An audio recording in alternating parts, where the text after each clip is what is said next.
Then there's California, a podcast featuring members of the California State Senate Democratic Caucus in conversation about their legislative priorities, their lives, their opinions, and perspectives that help make California exceptional. From the state capitol in Sacramento, I'm Brian Green.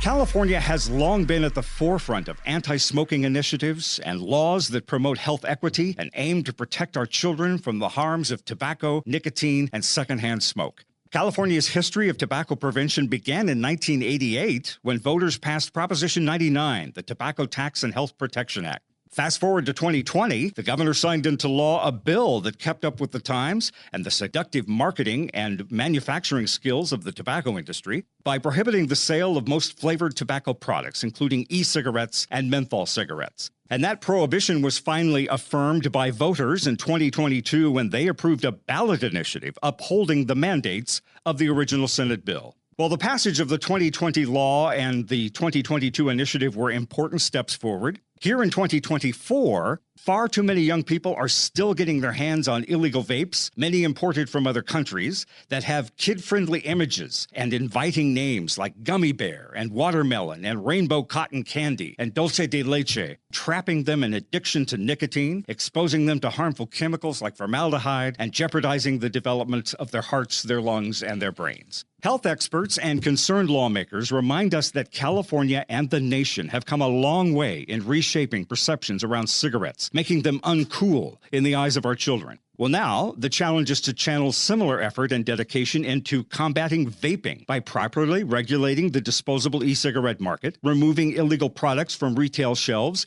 and helping make vaping just as uncool as cigarettes in a pack, and preventing the addiction of yet another generation of users. And on this edition of Then There's California, we will showcase a bill authored by a distinguished legislator that will do just that. Faithful listeners to this podcast are, of course, familiar with the policy and passion of State Senator Susan Rubio, who represents the 22nd Senate District of California, including parts of northeastern Los Angeles County and San Bernardino County. Senator Rubio was a public school teacher in California, and before being elected to the Senate in 2018, she was a local government leader in the city of Baldwin Park. Senator Rubio is the Senate Assistant Majority Whip, part of the leadership team of the Upper House, and in 2024, she remains the chair of the Senate Insurance Committee. Senator Rubio last joined us on this podcast, actually not that long ago, in a conversation about her legislation that seeks to curb the alarming rate of elder abuse and conservatorships. And we're always glad to have her back with us, even sooner than later, when topical and important legislative priorities are front and center. Senator Rubio, good to have you back again. Long time no see. Thank you, Brian. Well, I really appreciate your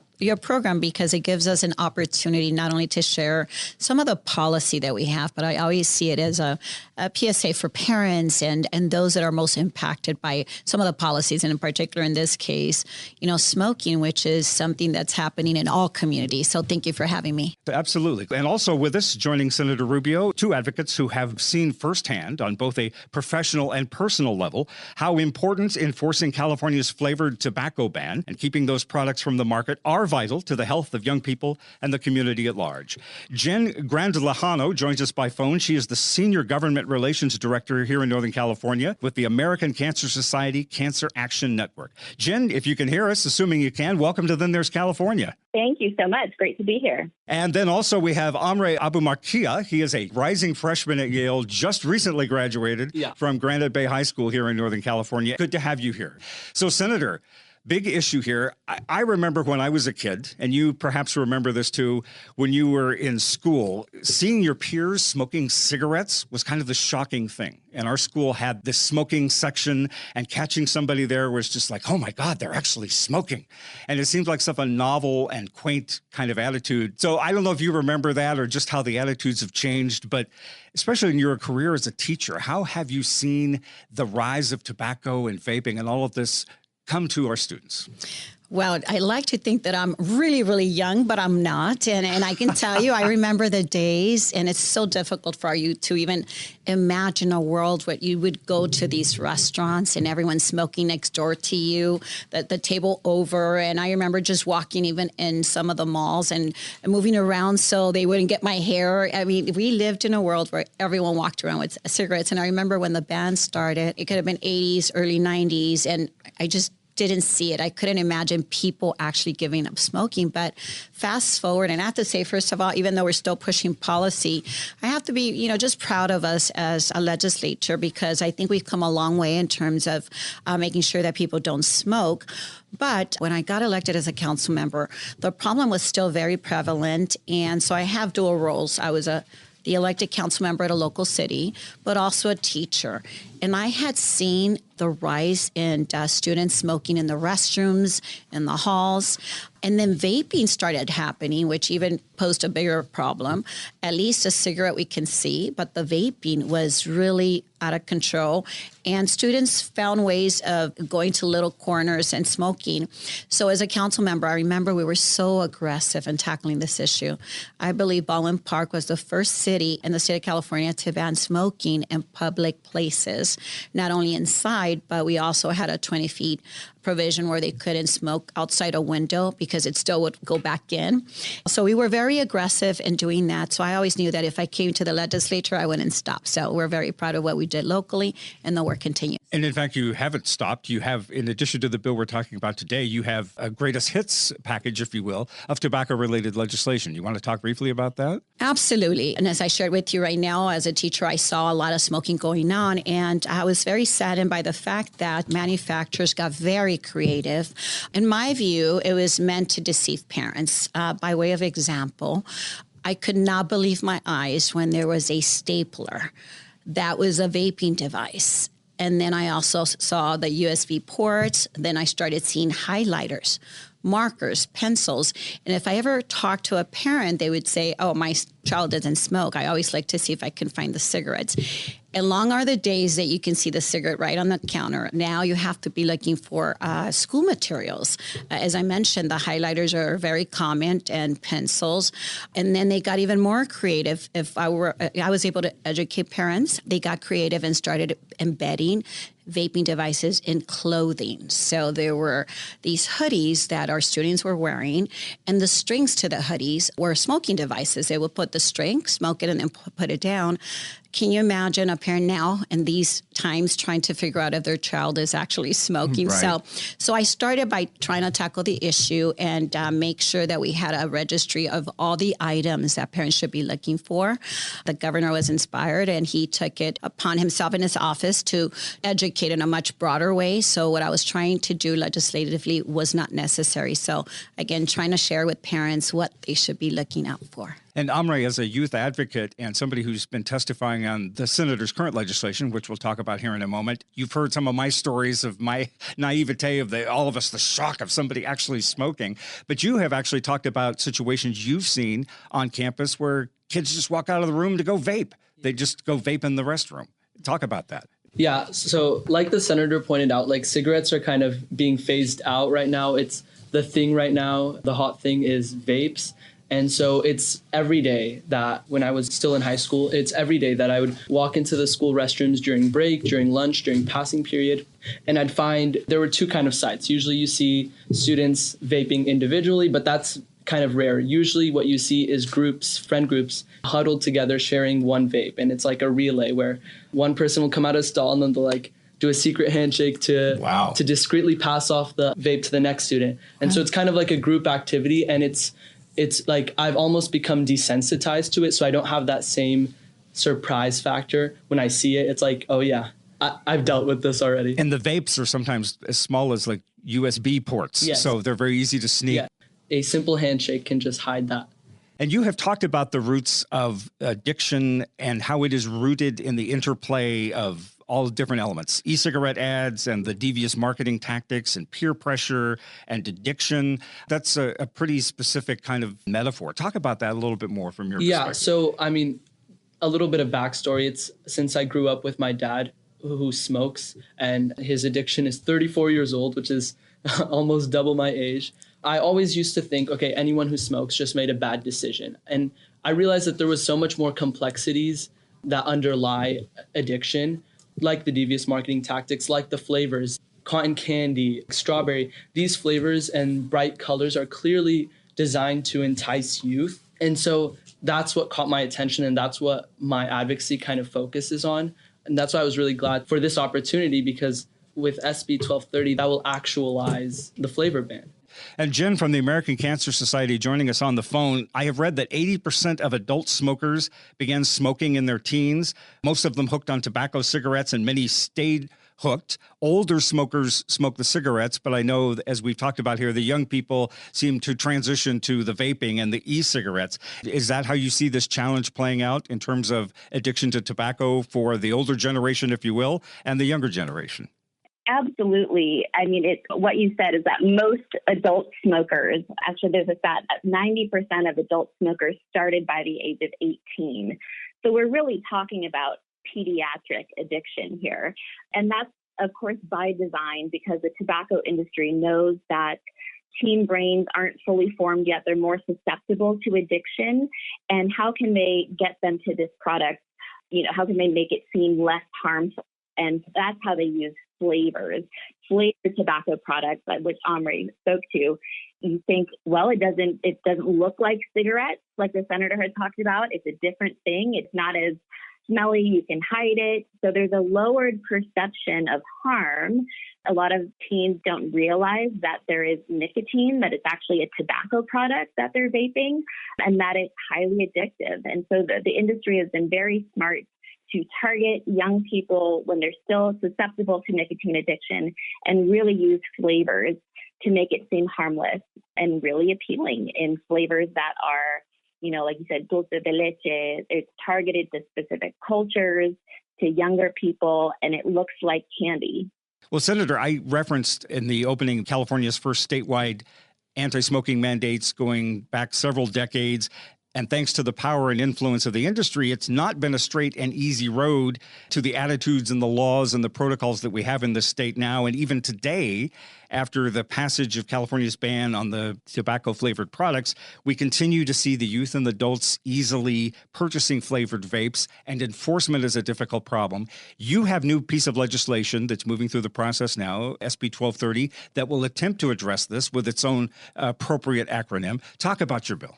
Yes, thank you. And I just want to point out that I was a co-author to that original bill, which was SB 793, that banned flavored tobacco, and helped, of course, with a coalition push for that. And as we know, later it was challenged and upheld. But I do want to take a minute to highlight what Jen said. When we're talking about these flavors that are like dulce de leche, it's very clear who they're marketing this to, right? Our Latino young kids. And when we talk about cotton candy, we're not doing this to target a 50-year-old man. Usually these are flavors that our children are attracted to. So clearly the industry is trying to hook our kids. And I remember the days when I was a child, and again, I go way into the 70s. We used to have these cigarettes that were candy but looked like cigarettes. Yes. So as a little girl, you'd walk around smoking these little cigarettes. So it already gave us a sense that it was beautiful to walk around with the cigarette. And so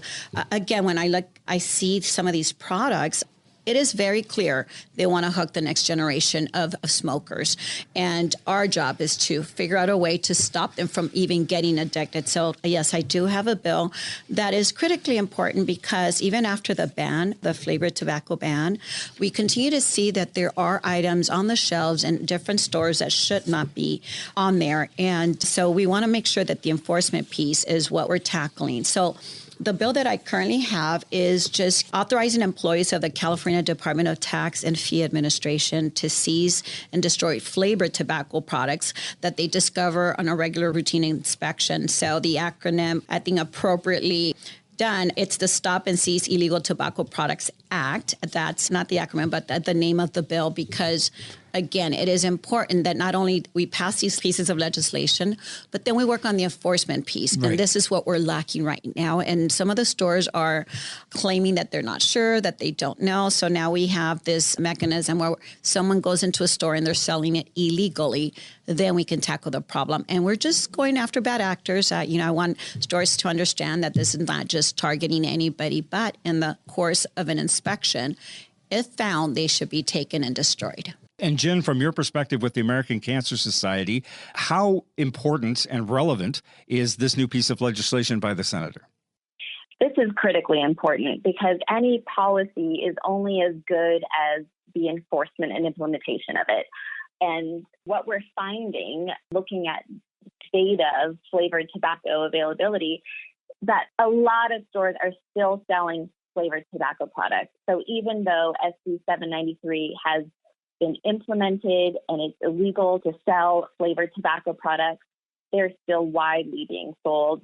So one alarming stat is that the California Department of Tax and Fee Administration, CDTFA, they inspect California tobacco retailers looking for tax stamps. Last year, they inspected around 10,000 of the state's 30,000 tobacco retailers and found that about 50% of those tobacco retailers continue to illegally sell flavored tobacco products.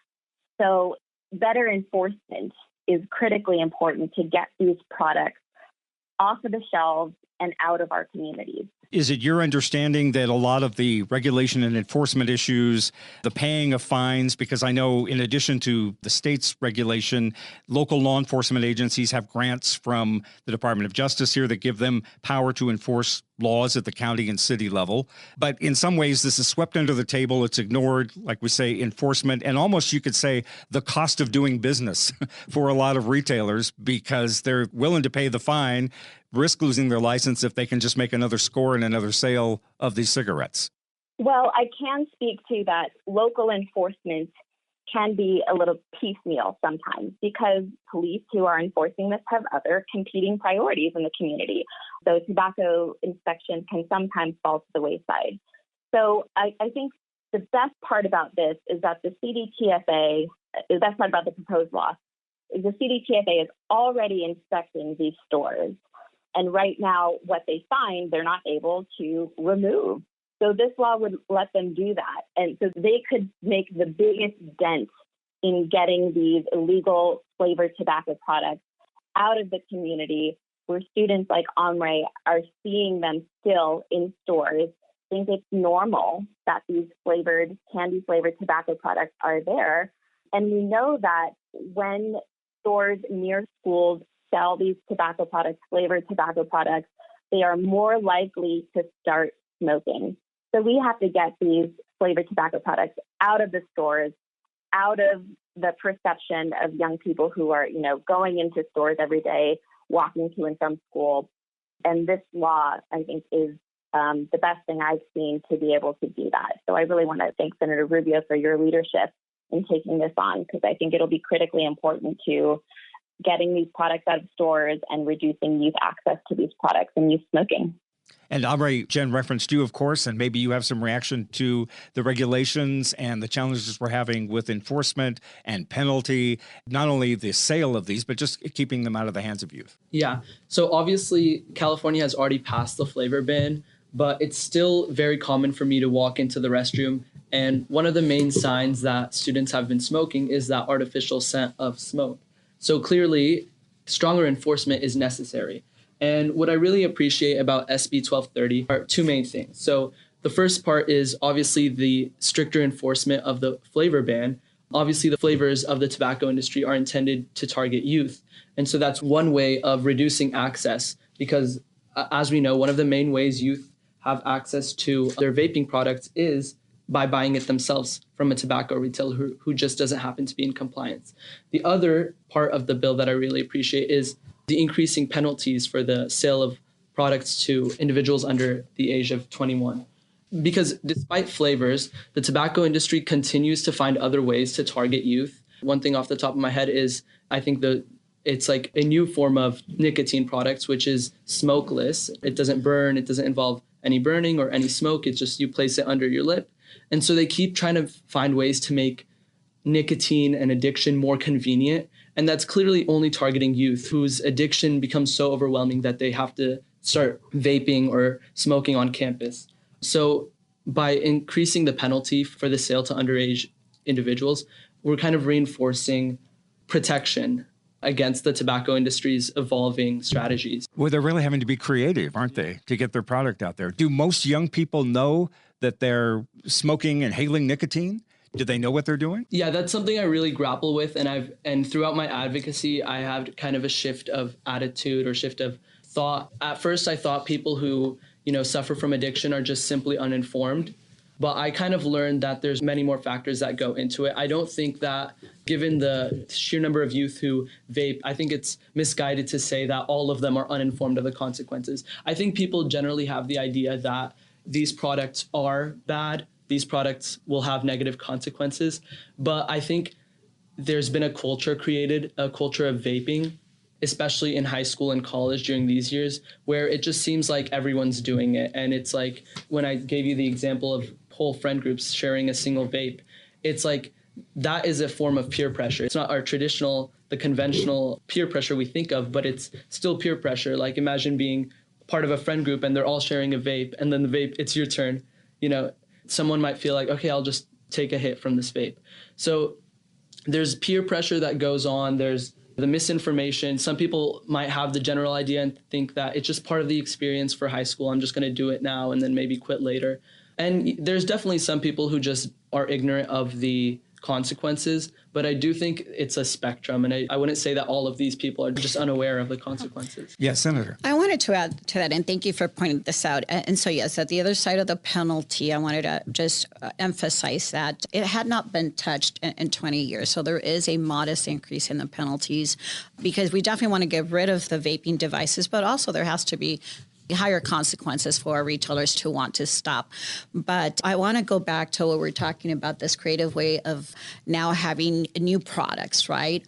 And I don't necessarily think it's one prong is trying to entice kids to make it easier for our youth to smoke. But the other piece, which really bothers me, is it's a way of deceiving parents, so parents don't discover these devices or don't catch their children, because, you know, a parent catches a child, they're going to stop them. And then the other prong to this is our educational system. Like I said, as a teacher, not only did I see it myself, but now as I talk to my fellow teachers, they're all saying it's getting out of control. They know different spots around campuses where students are smoking. And you know, because they're just gathering in a crowd and you just know something's going on, but not to say that they easily can spot what's happening, because as I mentioned, there's vaping from a pen or some type of device that's school material, so they can't easily see it. But I want to go back to previous years, again, when I was growing up. Even though we were aware that smoking was wrong, we still had something really present. And you may remember this, Brian. I mean, you couldn't turn on the TV without seeing these commercials of people that have their vocal cords removed. They really wanted to scare our youth into not smoking. And even with that, we still, let's say that there were still young individuals that smoked, but the messaging was so clear of babies dying, people dying. And so I'm not sure I see that level of engagement on ads and TV trying to deter our students from smoking. So maybe it's something we need to consider and do a better job, because millions of people have died from tobacco use. I have family members who suffer the consequences of that. I know neighbors, friends. I mean, I think at some point we've all been touched by someone that passed due to tobacco use. And I think we probably need to step up our efforts. And I want to thank Amber here, because if anything, I'm recognizing that I know what I know as a teacher and as a legislator. And I think we know what we know because we're here in the discussion, but our youth may not be seeing how dangerous it is. So hopefully we do it better by them. Absolutely. And I'm dating myself here when I talk about this, but giving also Omri some additional perspective. I mean, I remember from the 60s when the cigarette ads were all over the place. Us Tarryton smokers would rather fight than switch, and the Marlboro Man. And there were even ads before that where you would have doctors, where you have experts, celebrities talking about the stress-reducing benefits of cigarettes. So it's clearly been a long time. There's still a lot more work to do, to your point, Senator, for public awareness to even match, even though it was decades ago, the advertising that's still out there to some degree for the cigarettes. And that's exactly what I think. I think we think of cigarettes. Our youth, they think of cigarettes. They don't think vaping is a big deal, because I have had conversations with some students that'll say things like, oh, but this is not that bad. And so I don't know if they're hearing it from their friends or just it's become so common among their little circle of friends. But it is dangerous, and it leads to a lifelong addictive personality. And I think that we need to do, like I said, better by educating our kids that not only they can get addicted, but people die from tobacco use. And so the goal here is to ensure that our students really understand that the harmful effects of vaping And also, again, I want to send a message to all those bad actors out there that California is going to take it very seriously. This bill that I have is going to send a message that we will not tolerate these manufacturers trying to hook our students. And I say students, I'm sorry, I'm a teacher, so that's where my brain is, but it is our youth. And hopefully they get the message that we will not tolerate it, and we'll continue to push the button and policies to ensure that they don't addict the next generation of smokers. And Omri, and I definitely want Jen, who I assume may be on the phone chomping at the bit to get into this from her purview of the Cancer Society. So because you mentioned the schools, it reminded me of the fact that like many students have become desensitized to vapes. Cigarettes are still cigarettes and other drugs are still viewed as drugs, but vapes are so common and it's everyone vapes. So it's students have become so desensitized. And part of my advocacy efforts have focused on school policies and getting schools, instead of using punitive disciplinary measures like suspension and expulsion for students caught vaping, to focus more on education and counseling, which are found to be more effective. But what I especially value about SB 1230, though, is that it attacks the root cause, which is the access that youth have to these products to begin with. So I like that there can be legislation focusing on both ends. One side is the root, kind of reducing access for youth, and the other side is the response to this epidemic. I read a story just recently about a school in Southern California that is putting some sort of silent vaping detector in their school restrooms so that it sends a note, I assume, to the principal's office, to the administration, that somebody's vaping. Does that sound like it would be an effective technique? Almost like a silent smoke alarm, I guess.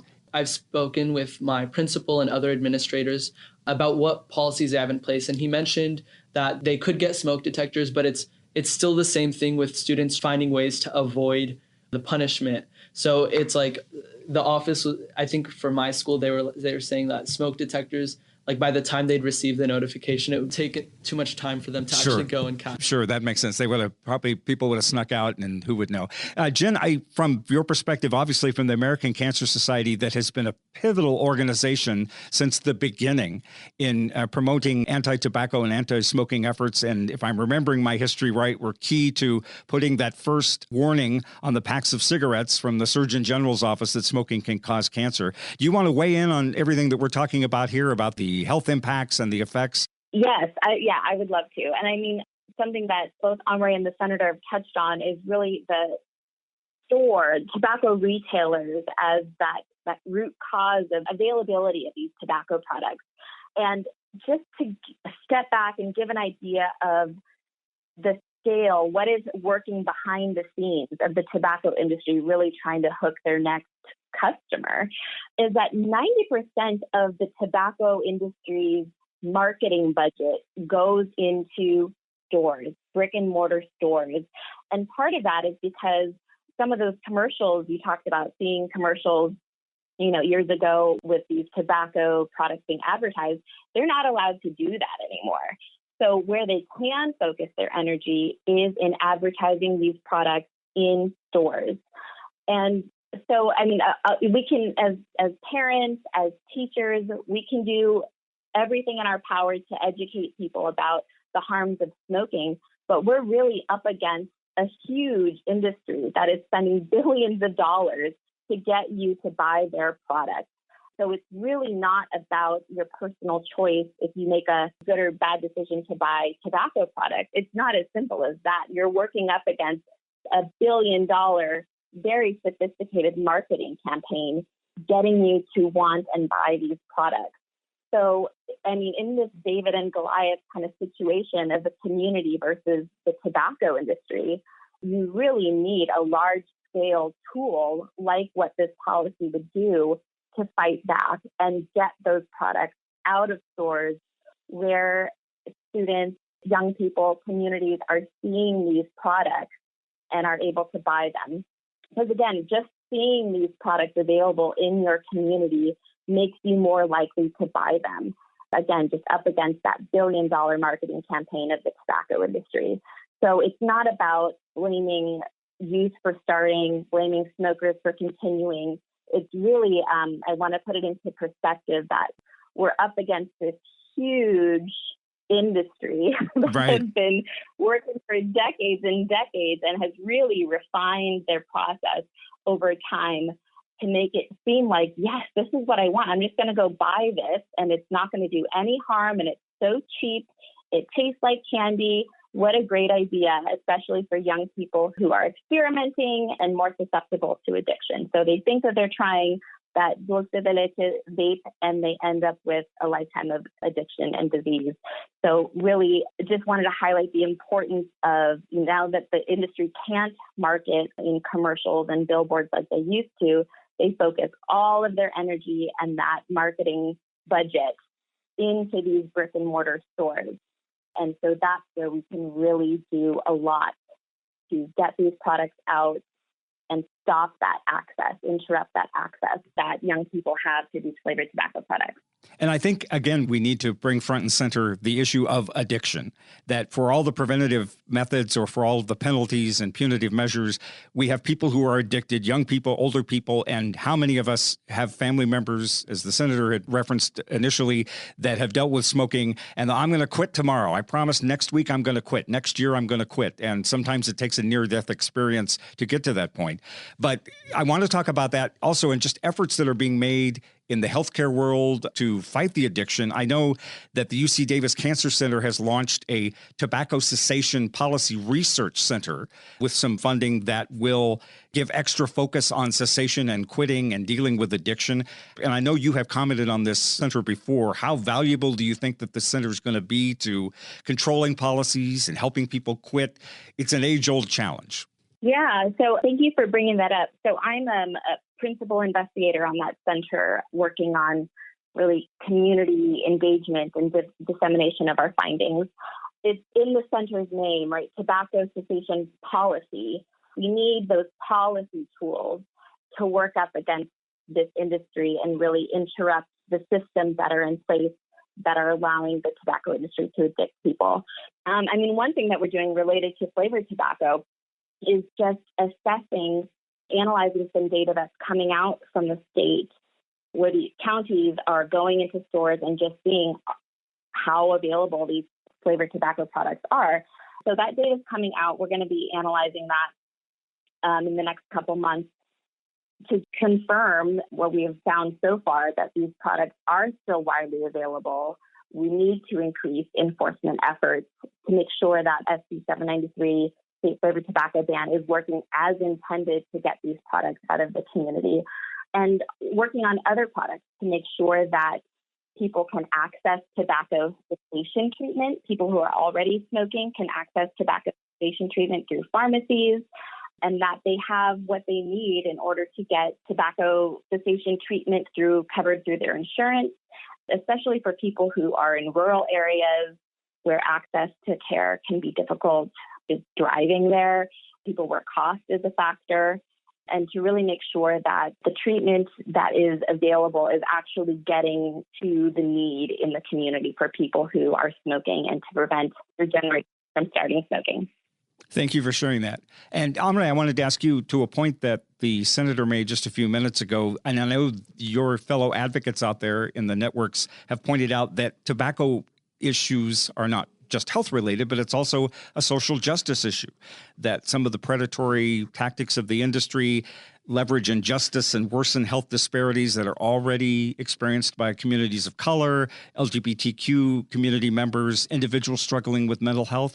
Have you seen that firsthand on your campus with your peers? Well, my high school isn't the most diverse, so I don't have access to seeing all the demographics, but through my work with the California Youth Advocacy Network and interacting with youth from all across California, I've heard stories from other members of the youth board about how the tobacco industry will utilize predatory tactics towards like the Black community, the LGBTQ plus community, and the Hispanic community, as well as individuals struggling with mental health. And we kind of focused on that with our statewide event at the Capitol, where we discussed different ways that the tobacco industry would market toward these populations and to these demographics, as well as different ads that utilize people of color to kind of show that this is common amongst your demographic, so it's meant for you.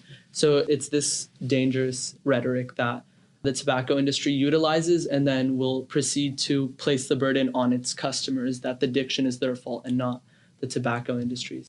And Senator, do you want to comment on that, particularly in your work and advocacy with these pieces of legislation? You've probably seen that particular issue. Absolutely. And I have to share with you, I come from, a very small city where, it's predominantly Latino. And, I just see it in such a big way where, you have very little healthy, let's say, supermarkets, but yet you have corner liquor stores almost in every other block. And, that it's so accessible. And I think Ambry just made that point that we have to tackle the accessibility, but in our Latino communities, not only is it accessible, but it's dressed up with these pictures of, let's say, mariachis and things like that make it appealing. And it's unacceptable because they're being discriminatory in the sense that they're targeting those that they perceive to be the most vulnerable, in my opinion. But I just want to take a moment to say how proud I am of students like Ambry. I know, like I said, as a teacher, it gives me great pride when I see our youth educated, involved, and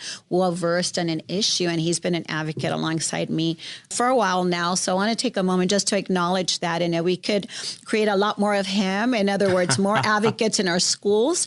It really is going to take all of us to tackle this issue. And I wanted to point to one more bill that I did pass that I failed to mention.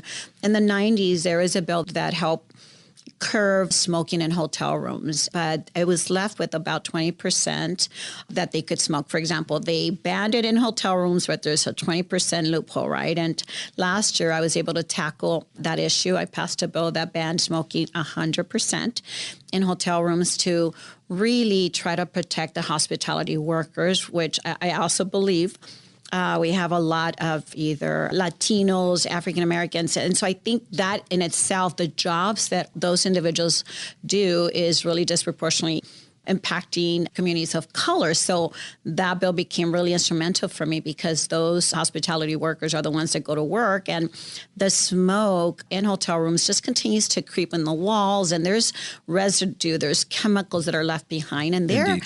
actually inhaling what's left from a guest in that room. So we have to really be vigilant. And so I hope everyone knows it's now banned 100%. So if you see people smoking in hotel rooms, Yes. that is now illegal, unacceptable. So we need to tackle it from all angles. And actually, to that point, and to the merits generally of your bill, there are concerns. California, of course, is a vanguard, is a leader in anti-smoking legislation. Other states are not. And one of the concerns that has been expressed is that while California's laws are stringent, and if they're enforced, to the point of this bill too, they can be even more effective, but nearby states like Nevada and Arizona, they have a lot less stringent laws. And so it makes it easier for vapes and tobacco to get here to California, so much easier. How do you put that shining barrier up from the other states that are much more lax in their regulations and their laws? Well, respectfully, I say to our neighboring states, they really should learn from the state of California, and I hope it doesn't offend them. But we are the leaders in so many spaces, and this is something that I think we should all get behind. Who doesn't want our healthy youth growing up smoke-free and not addicted to these harmful carcinogenics that could create, health problems in the future? So hopefully they learn from us, and we cannot stop or change what they're doing in other states, but certainly we can tackle the issue here at home and teach the rest of the world what should be done. And Jen Grandlejano, wanted to get your comment on that too from the American Cancer Society in the discussion of the strength of California's laws and regulations versus the laxity of other states. Definitely. So like you said, California has been a leader in anti-tobacco and anti-smoking legislation, and other states are looking to us to see, in particular for flavored tobacco, is this working? Should we do this too? Does this actually have an impact? And we can't assess the impact of a law if it's not enforced, because then it's not working as intended. So another point for why I think it's really important for SB 1230 to move forward and really give this law some teeth and increase the enforcement, because we could say, okay, California banned the sale of flavored tobacco. Have we seen a reduction in youth smoking rates? But it doesn't mean anything if these products are still available in stores. So we've really got to get that enforced. And if I could just add to the piece about as a social justice issue, as a health equity issue. Yes. One big thing we haven't talked about is when talking about flavored tobacco, menthol is the number one flavored tobacco product that is sold. It's the biggest moneymaker for the tobacco industry, and it is predominantly and predatorily marketed to the African American Black community. The Black community smokes higher rates of menthol. Like, of people who smoke cigarettes, smoke tobacco, 85% of African Americans smoke menthol cigarettes, menthol tobacco products. And that is not by accident. That is by design of the tobacco industry that has decades of predatory marketing towards this community. And so by ending the sale of flavored tobacco products, it really does a lot to try to get these products out of the community so that people can quit smoking. People who smoke menthol cigarettes are more likely to want to quit smoking and are less successful in their attempts to do so because of how menthol works. And so menthol is minty flavors. There's a numbing sensation in your throat. That mentholated tobacco allows you to breathe the smoke deeper into your lungs, which makes it more addictive. And that's why it's so hard to quit menthol. So by getting rid of flavored tobacco products, you're getting rid of menthol tobacco products, which has been a plague on the Black community and brown community, communities of color for decades. So this is absolutely a social justice and health equity issue. I appreciate you weighing in on that. Amre, I wanted to ask you as a young man, one of the criticisms that's leveled sometimes at this approach that we have, not just in this bill, but in removing tobacco, removing these dangerous products from access for children, is the human nature element of this affecting everything that's bad for us.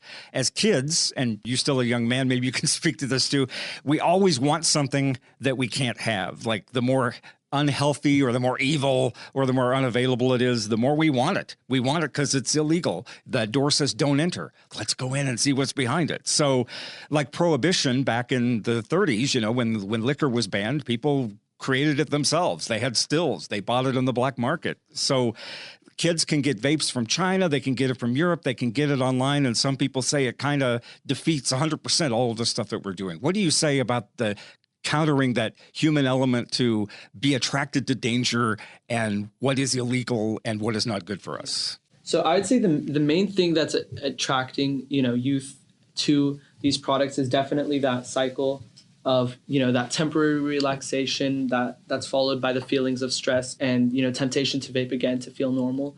But as we see across the country and, in other states that are far behind California in anti-tobacco legislation, vaping is still prevalent amongst youth. Regardless of what legislation, what protection they have in place, it's still very common because of the culture created. And a lot of the narratives that try to counter anti-tobacco legislation, such as, it will have negative economic consequences, or it's going to actually cause people to vape more because it's not allowed.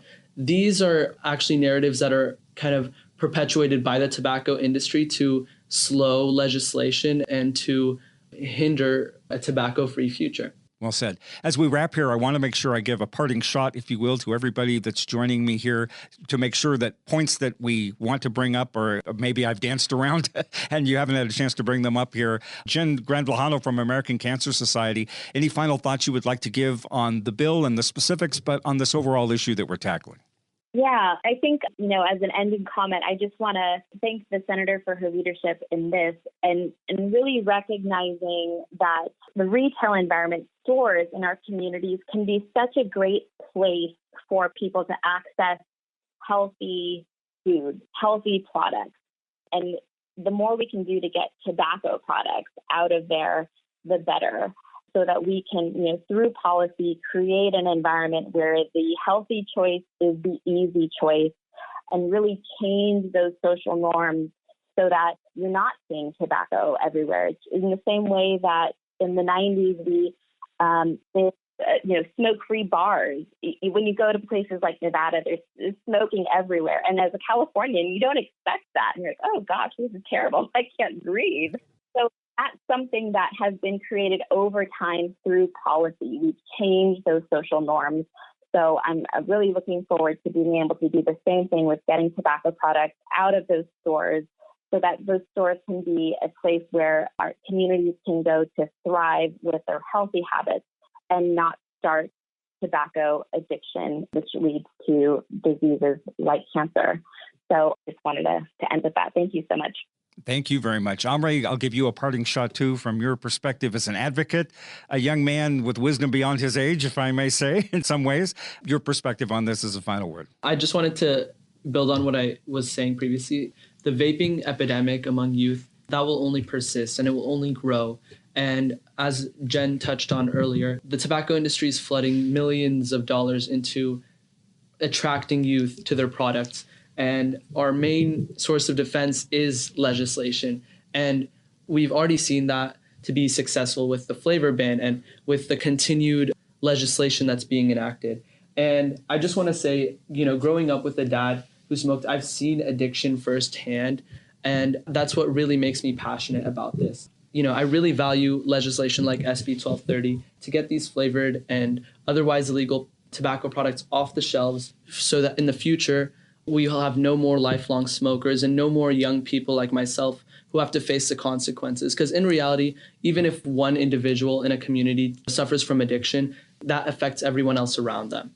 And our goal isn't to attack the people suffering from addiction. Our goal is to help them and in turn target the root causes. Senator, just some parting words from you on the importance of this bill. I want to speak to our youth. Having Omri here just gives me a lot of hope for the future, but I want to send out a message that you too can be an advocate. So those that are hearing, learn from Omri that you can be an advocate, you can inform yourself and be part of the solution. To parents, I want parents to understand that there's always these new products. And so please research these products, know what to look for when you're looking in your child's room, and they're always evolving. So go on the internet and you'll see the new products that are coming out.